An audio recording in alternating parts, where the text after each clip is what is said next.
Good morning. This is Jason Dean coming live at you again for another Film Fanatic show. It is about 9, or I should say 10:20. It's a Friday, so TGIF to everyone. Hope everyone is having some plans for the weekend for the coming weekend. Yeah, it's been super mild weather-wise. It's been very dismal and rainy and crappy for like the past week. Today the sun is out. It's actually really nice. It feels, for all intents and purposes, that winter is over. It's kind of crazy. Even though, who knows, we could get a major snowstorm. I just heard yesterday that the Camden Snow Bowl, which is the big to do for skiers, closed. So they are officially done for the season, which is kind of crazy. Never heard of that happening before. Seems wicked early, but so yeah. But anyway, it's been a lot of fun. I hadn't the last couple days had a couple of busier days, and I wasn't able to quite do all the videos I've been wanting to get to or whatnot. But I just uploaded. Again, I want to thank people for the support. A lot of people have been jumping on board and subscribing, so it's really cool. We had about 10 to 12 different people that just subscribe to the channel, Film Fanatic YouTube channel, and a lot of people usually comment on the videos now, and it's really cool. I love the back and forth correspondence. So very, very cool. I just did a show on a movie that I just uploaded it a few minutes ago. Well, actually, no, I take that back. I did a show a few days ago on this movie called Death Dream, which is a movie that was directed by Bob Clark, who has emerged to be one of my favorite directors. Some of his movies I grew up watching and I had seen, but a lot of them I have never seen before.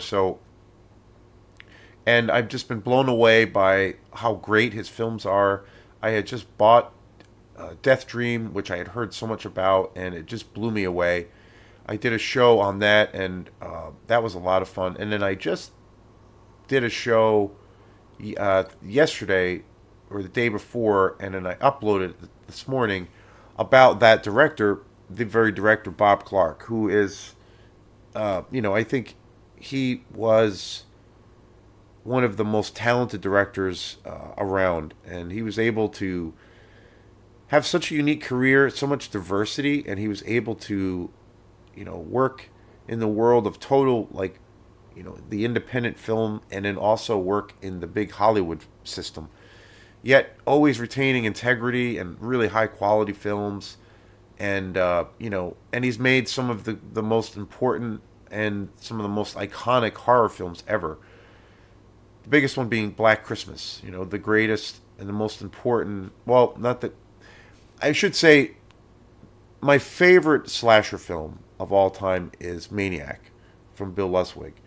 But I feel that Black Christmas it's definitely one of the greatest slasher movies ever made. But I think overall, it's the most important slasher movie in the genre. So he he really means a lot to the world of cinema. And then on another film he did, Children Shouldn't Play with Dead Things, which is just a total masterpiece. It might be my favorite film of his. It's hard to say. But anyway, I did a show where I just talked about him and his really extensive film, all the extensive. I did it like an extensive coverage of all the different films he's done, all the different styles, and how important he really was. So check it out. I just uploaded that. So today's show is going to be another specialty show.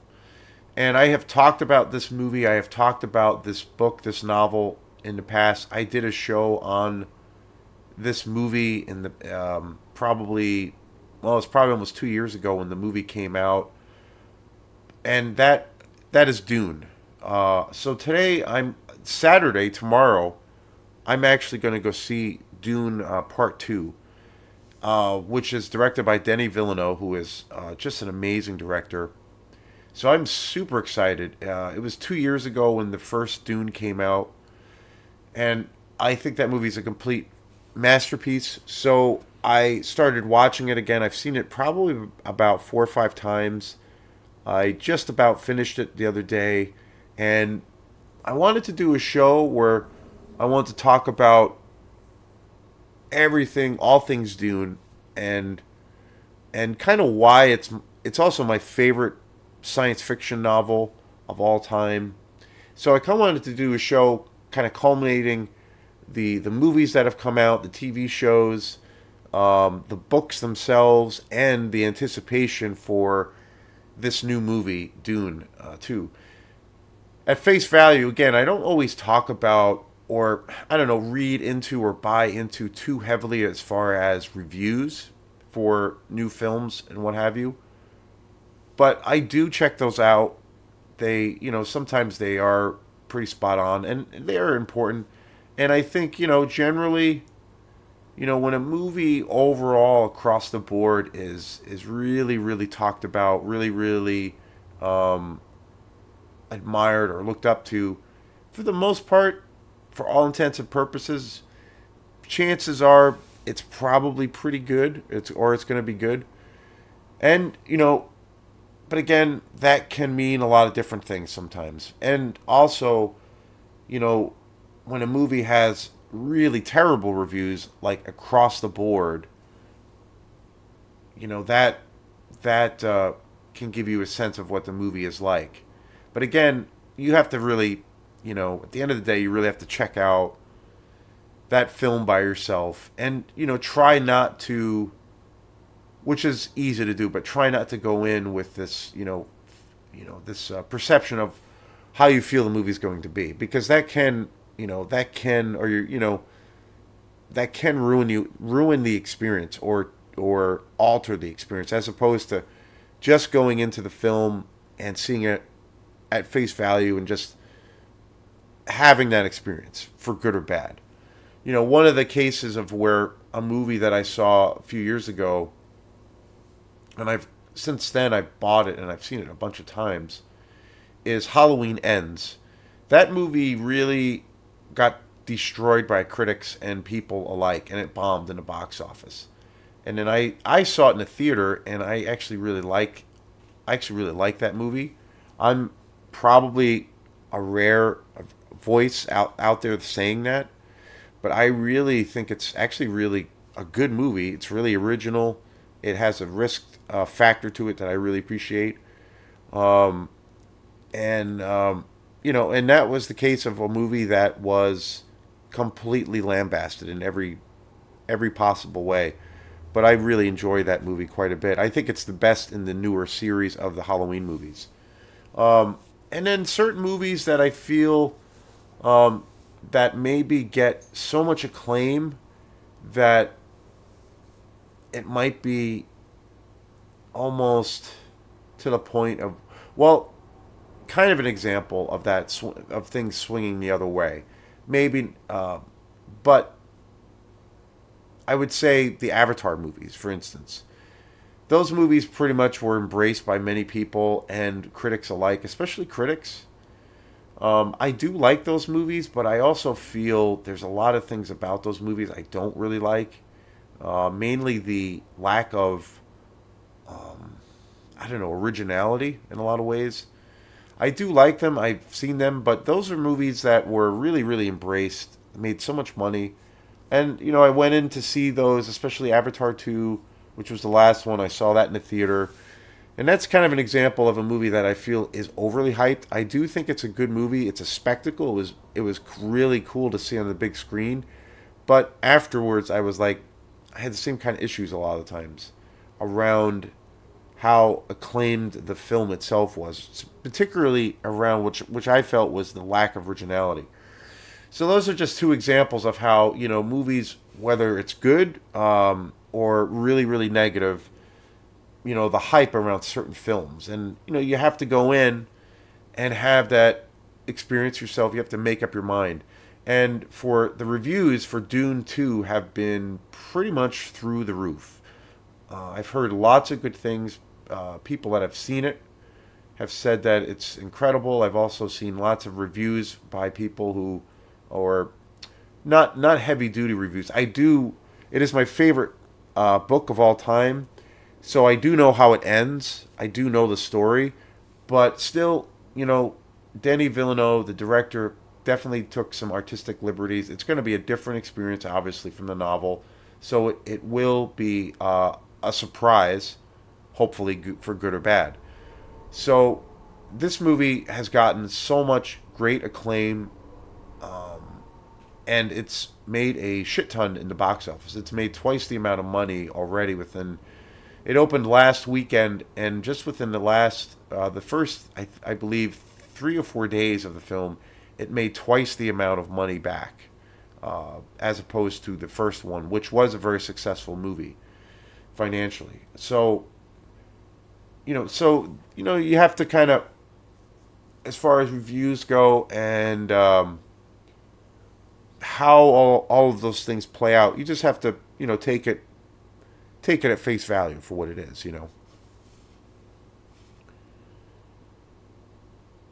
So I figure I start the show at the heart of the source, and that is the original novel written by Frank Herbert, and the book Dune, which came out in 1965. To me, it's a book I've read multiple times. I think when I first discovered Dune, and when I first read it, it was probably, I think I was in high school, and I have read it. It's one of those books that I have about 3 or 4 different editions of the book, and it's one of those books that I revisit. I read every few years again, because it's such an incredible story. It's such a epic story that deals. I mean, it's got just killer, science fiction.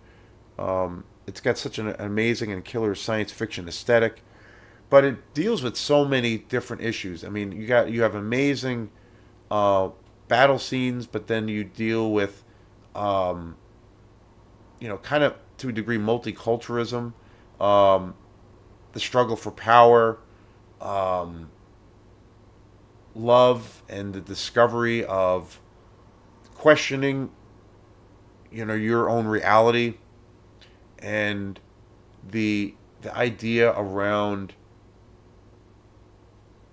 what class is, the idea around seeking the truth, where you become maybe that figure or that person in your life or in your world that has this awakening. It just deals with so many great subjects and emotional aspects to who we are as a human. Plus, it's just amazing. Talk about world building. It's just incredible. I mean, it's one of the greatest worlds I think ever created. And it's a book I've read many times. It's my favorite science fiction novel. Frank Herbert wrote quite a few novels, sequels to the original, which came out in '65. That followed the original. Dune Messiah, God Emperor, Children of Dune, Heretics of Dune, and a few other writers have jumped in to also write sequels. Dune the Machine, Chapter 1 Dune, or I should say Dune the Battle of the Battle of Corin. Many books have been written in this universe. I'm kind of embarrassed to admit it, but I've actually only read the first book. I didn't know. I take that back. I have read Messiah. I've only read it once, and it is a fantastic book. But I typically always read when I'm in the mood and I want to revisit Dune, the world of Dune. I always read the first book. That's the one for me. And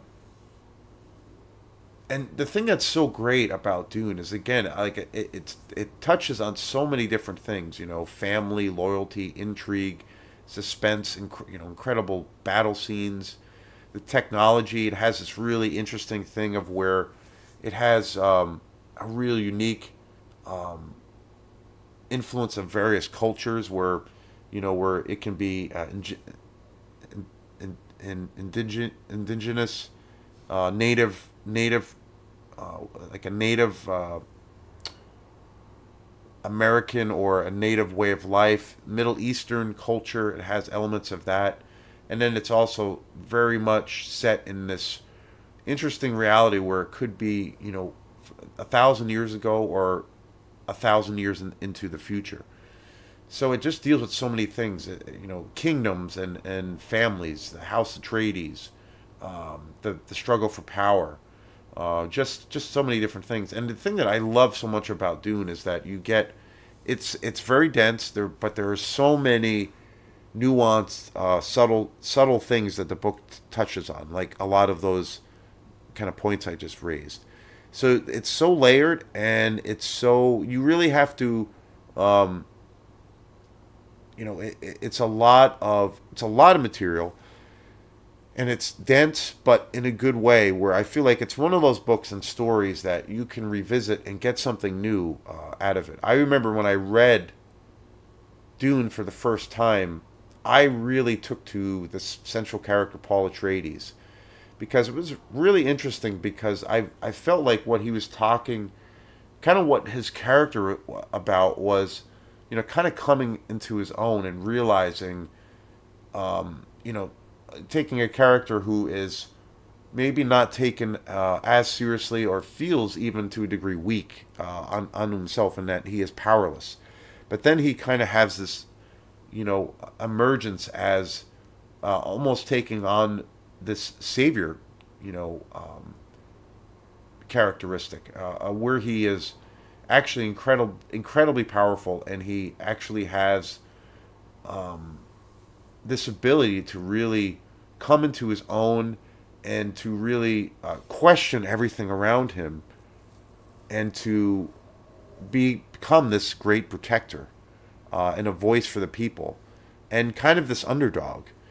And so I always had that as a thing that was so inspiring for me as a kid reading Dune, where you have the central character, and I think Paul Atreides' character is just like one of the greatest arcs, where you see how he grows, and you realize, you get these inklings that he is, his knowledge of the world, and of what the future can be, is incredibly powerful, and you get all of these glimmers of that throughout the story, and it's just incredible, and it is, and it's shot, or I should say, told on a scale that is, kind of the grandest scale that you can imagine.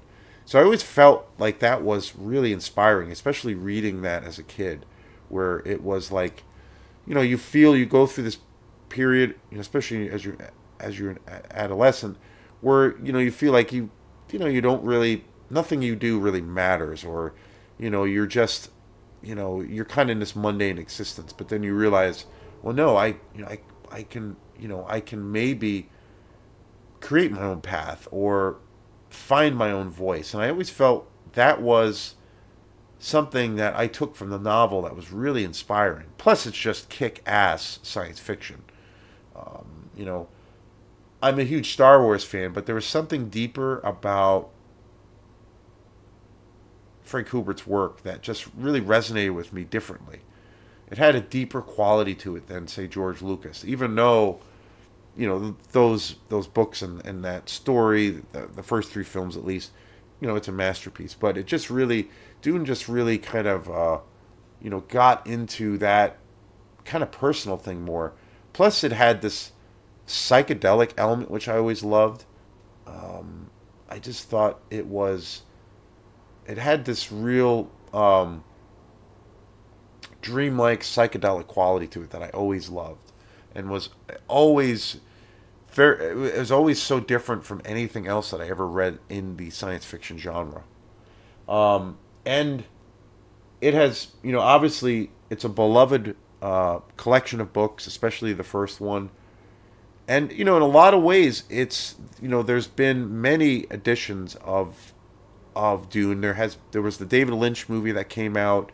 There was quite a few different television shows, about 2 or 3 television shows, and fast forward to more recent times with Denis Villeneuve taking on these amazing stories. And again, it's like it's kind of well, inspiring to see that these movies have made so much money, and that the general masses have kind of embraced these stories because again, they're very dense. They're highly personal, and it's not really. I feel like Dune is not very commercial in a lot of ways because of the some of the kind of philosophical, the psychedelic elements that the story kind of presents. And it's not really, it's not a story that you can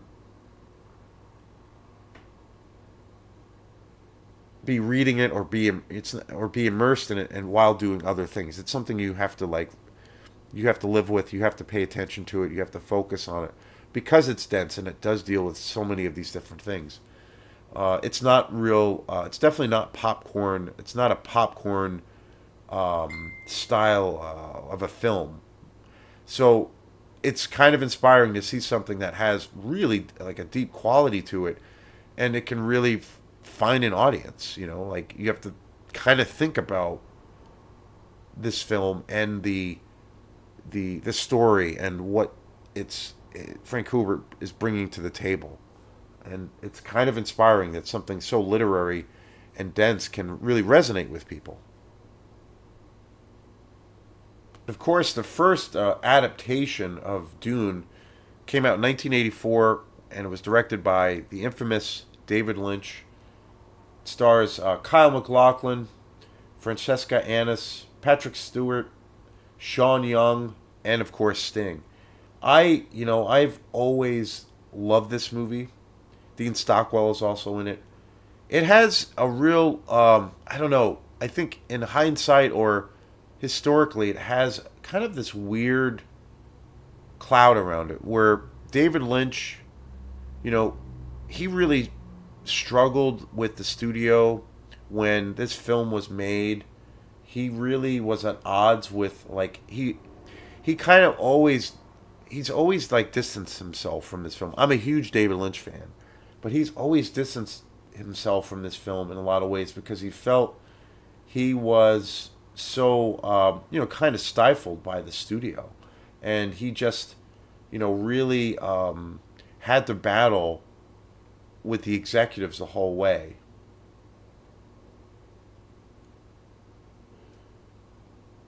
And it was produced by Rafael De Laurentiis. And so he's notoriously always said that he was never really happy with how the film came out. The movie, when it came out, was very mixed. It pretty much bombed for all intents and purposes in the box office. It was a lot of people regard it as just like this really I don't know, just so incredibly strange, and just there was a lot of bad acting and all of these things. And David Lynch has always maintained that he felt like he wasn't really able to bring the vision to the table that he wanted, due to studio interference. But I have always loved Dune. I have always loved the original. I think it's incredible. I think it's actually really close to the novel, especially with the more the stranger aspects of the story and the more kind of cerebral, the psychedelic elements. I've always loved it, and I guess there's a director's cut which I've never seen on Blu-ray. I don't think I've ever seen it, and I do want to get it. So a lot of people, it has it's kind of a polarizing movie in a strange way, but I've always loved it. I've seen it multiple times, and I've always felt, I'm a huge David Lynch fan, and I thought, with what he did, and given the circumstances around how, it was incredibly hard for him to make that film, I think it's an incredible film. I think it's one of the best, and I think it's one of the best David Lynch movies. I'm a huge fan of his, and it's the first time that he, and he's never done it since, but first time he ever, kind of threw his hat in the ring, if you want to call it that, around taking on such a big, ambitious, science fiction project, and his style is all over that movie. I think Kyla MacLachlan is amazing, and I know a lot of people that like it, and a lot of people that don't don't really like it. They just think it's too I don't know, esoteric or too strange. But I think it's an amazing movie. There was also a TV show that came out, I think about maybe 10 or 12 years ago. Actually, came out way longer. There was a TV show that came out in 2000, Frank Hubert's Dune, and it stars Alec Newman, William Hurt, Julie Cox, Saskia Reeves, and Barbara Kodofa.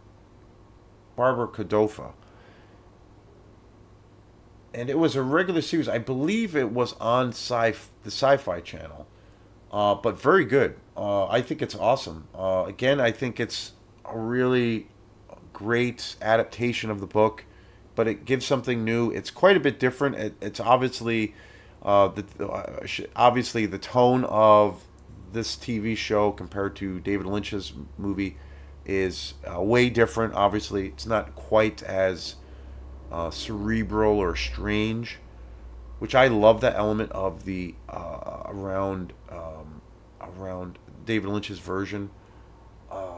But it's really good, and it's come up in conversations where I've come across people who have never seen the TV show.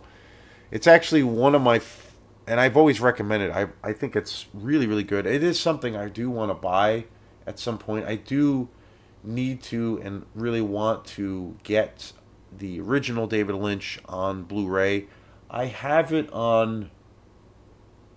I know I have it on VHS, and I do have it on DVD, but they're not very good. They're not really good quality versions of the film, and obviously it would be, it's essential to have as a collector and as a fan. It would be amazing to see it on Blu-ray, which I've never seen. And I think the television show, which came out in 2000, I think it was a Sci-Fi Channel.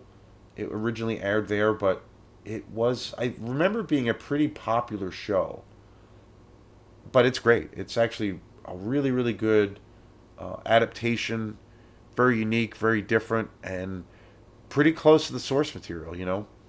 Obviously, when you have a book that is a beloved book or a masterpiece, or a book that's considered a masterpiece, and you have a film or company that gets the rights and decides to turn it into a live action film, it can be really, really, really tricky. It can go one extreme or the other. I think one extreme case is, and I've talked about it a lot before. I've done shows on it. What Stanley Kubrick did with Stephen King's The Shining, where I think I'm not a really big fan of that book. I think it's good. The story is, of course, amazing, but I think it was such a unique situation because I feel like Kubrick took the book and cut out. I think the original novel had a lot of kind of fat and stuff that just did not need to be in the story. And I think Kubrick was a genius, and he saw that, and he wanted to adapt it, but he knew that there needed to be some major surgery done, and so he chopped the hell out of it and made kind of his own thing around it, and that infuriated Stephen King, where even to this day he talks about how he hates what Kubrick did with the original Shining. And years later, Stephen King directed this kind of made-for-TV show based on his book, and he wanted it to be verbatim, like almost word for word from the novel, based on the novel, and it's kind of terrible. I think it's really bad, and that's a really rare exception. Like, that's a really something that you don't really ever see too often. Most of the time it's pretty iffy when you have these adaptations. But, I think these adaptations, talking about the television show, the sci-fi TV show, of Dune and also David Lynch's version, they did a great job. They take the source material, treat it in a really great way, and give you something a little bit new, because obviously you can't adapt that book or books verbatim because it's not going to really translate very well on the big screen. You have to make, I feel like as the, probably as the director, as the writer, you need to make, significant changes. You need to, you know, when you're reading a book or a thick, dense horror or science fiction novel, you're relying on your fantasy. You're relying on the images that are created through the words. So but if you're seeing a theatrical version of that film, of that book, it's a very different experience. So it's very tricky.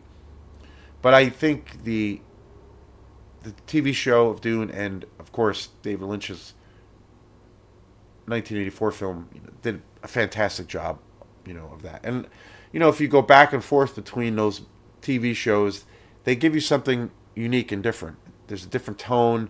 They give you something.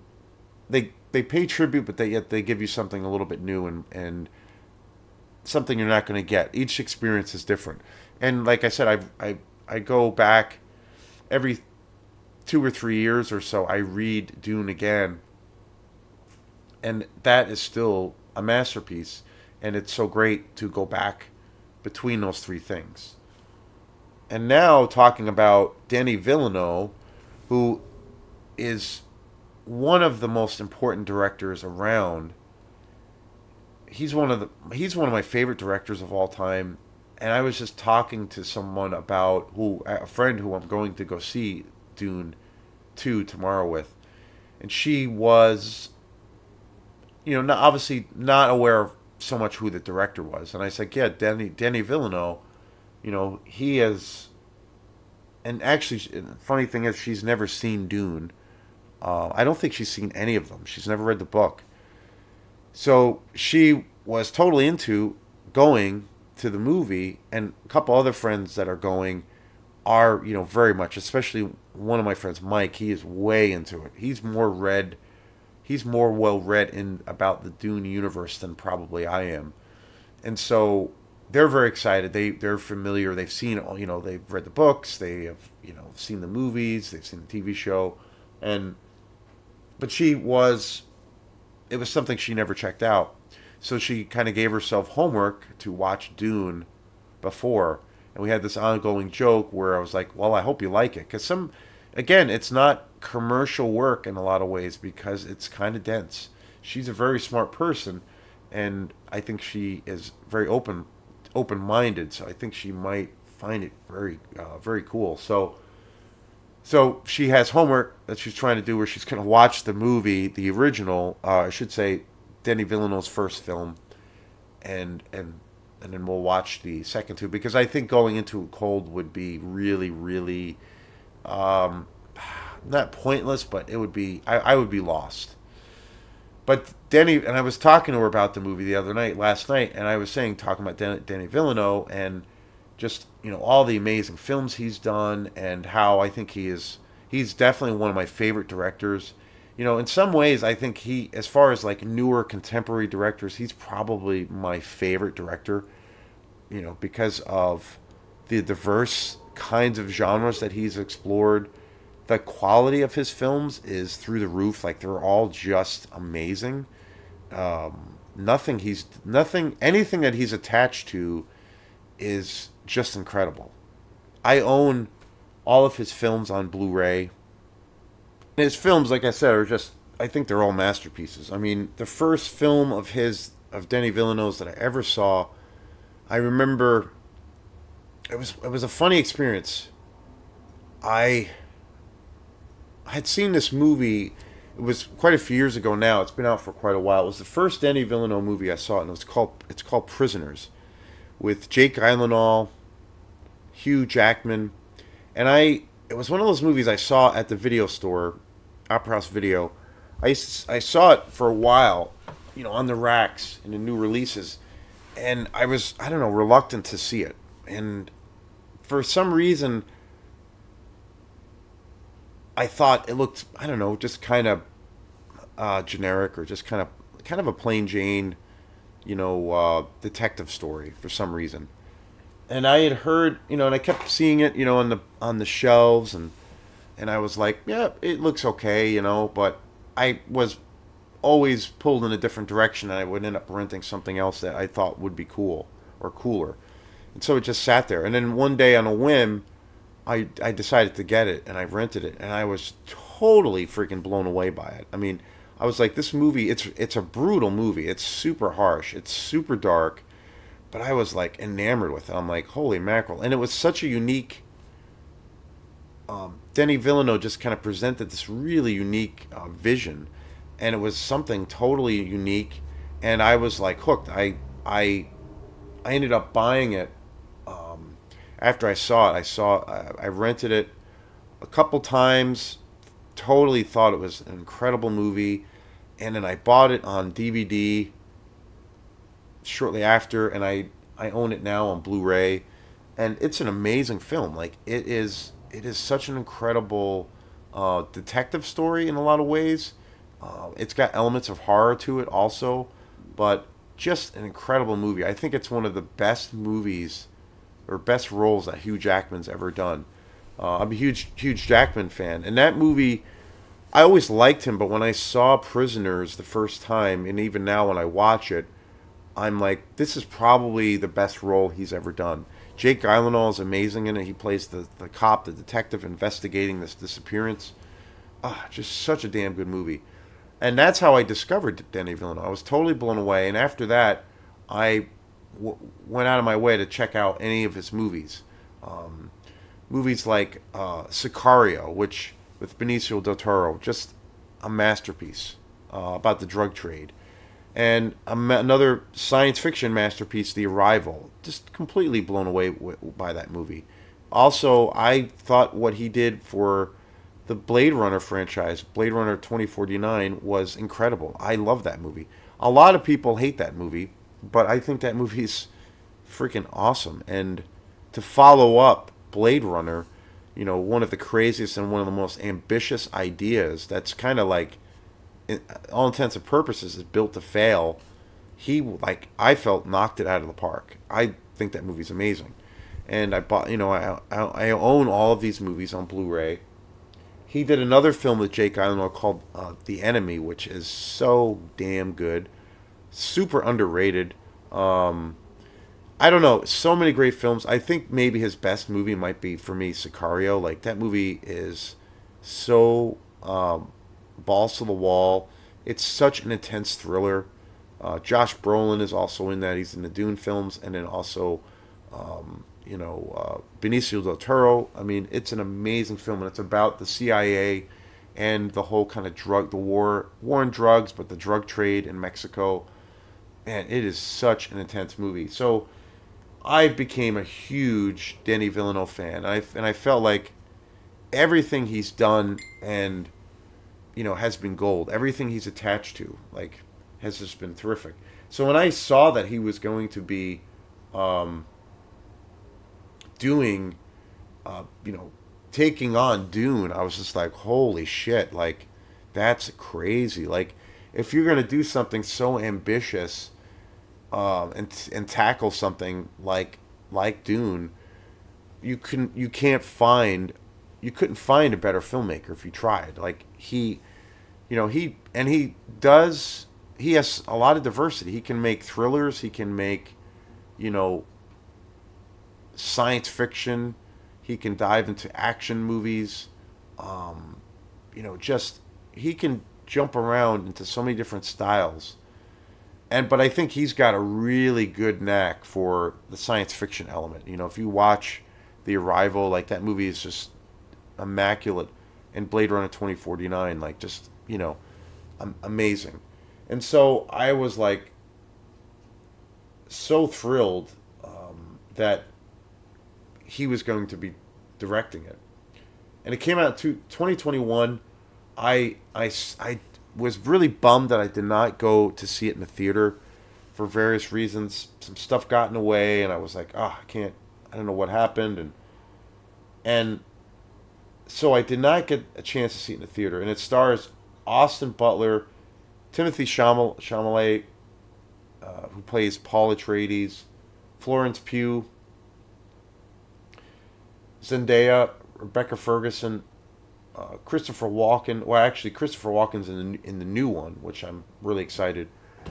And I saw Dune. I saw it on DVD. I saw it probably about 4 or 5 months after it was in the theaters,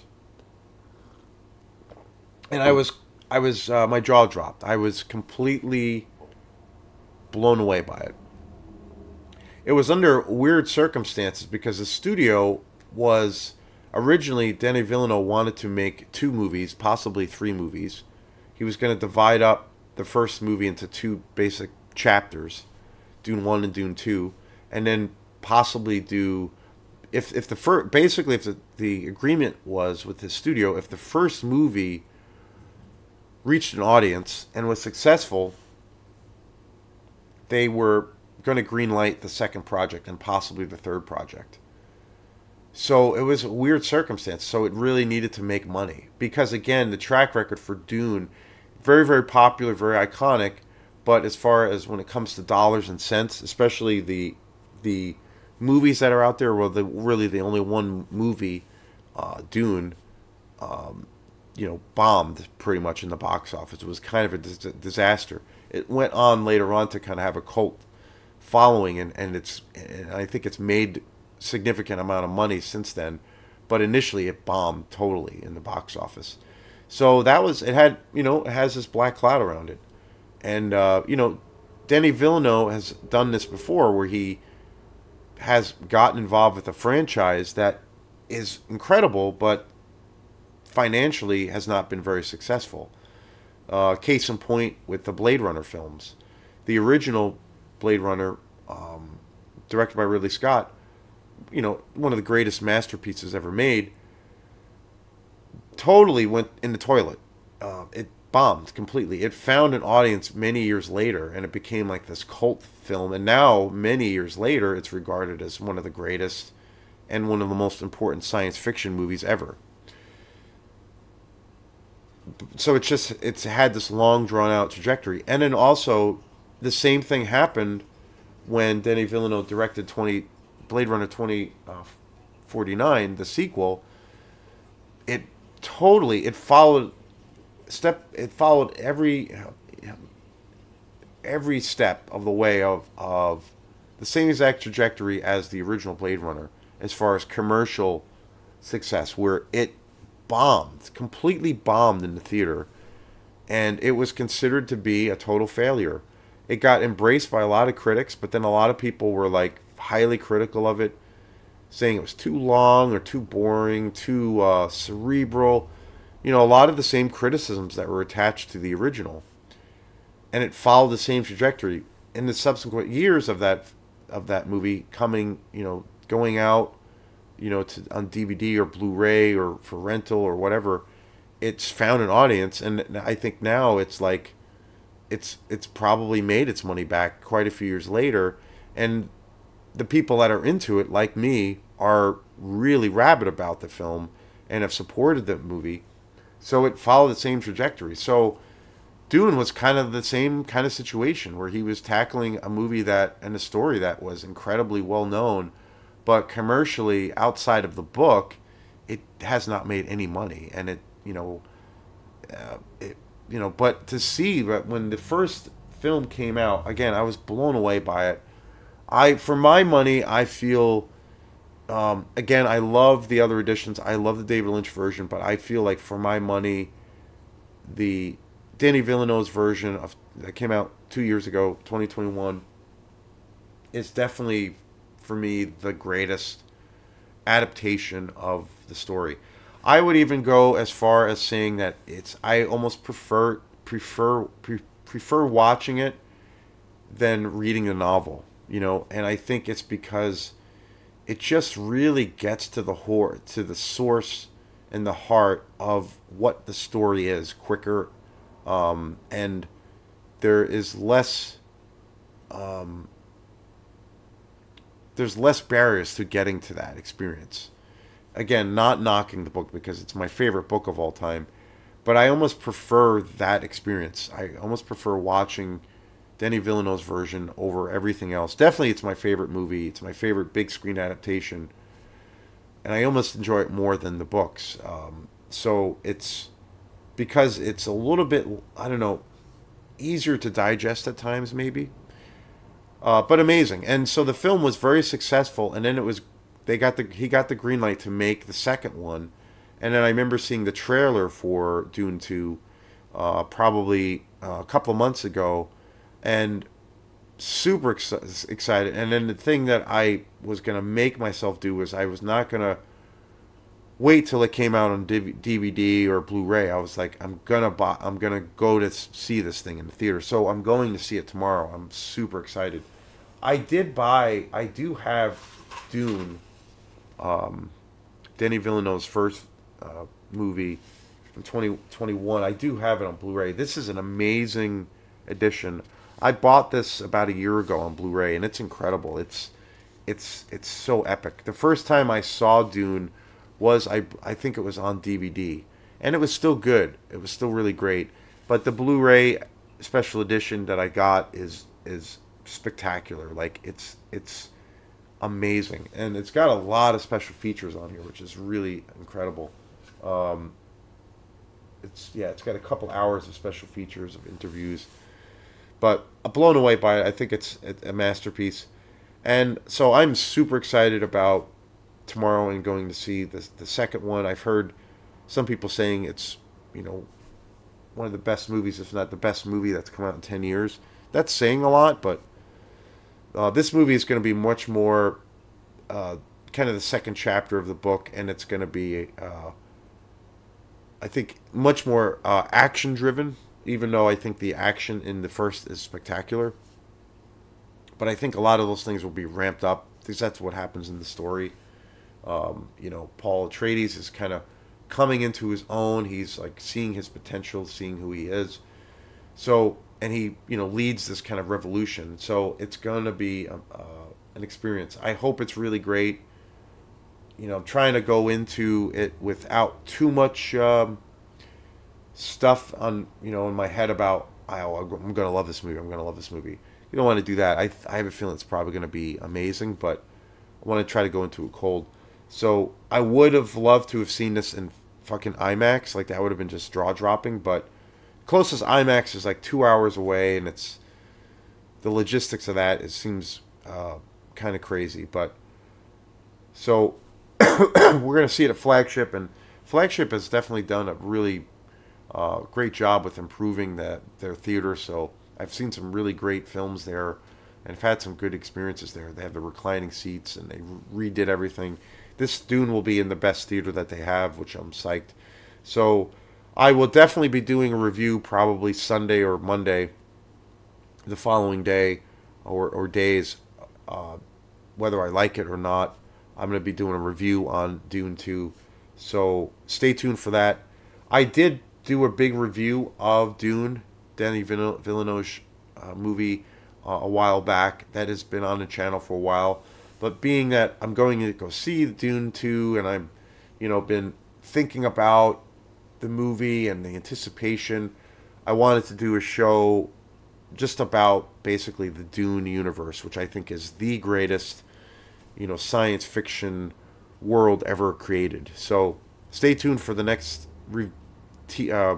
movie review of going actually to a theater, which will be Dune 2. So take it easy and have an awesome day. Peace.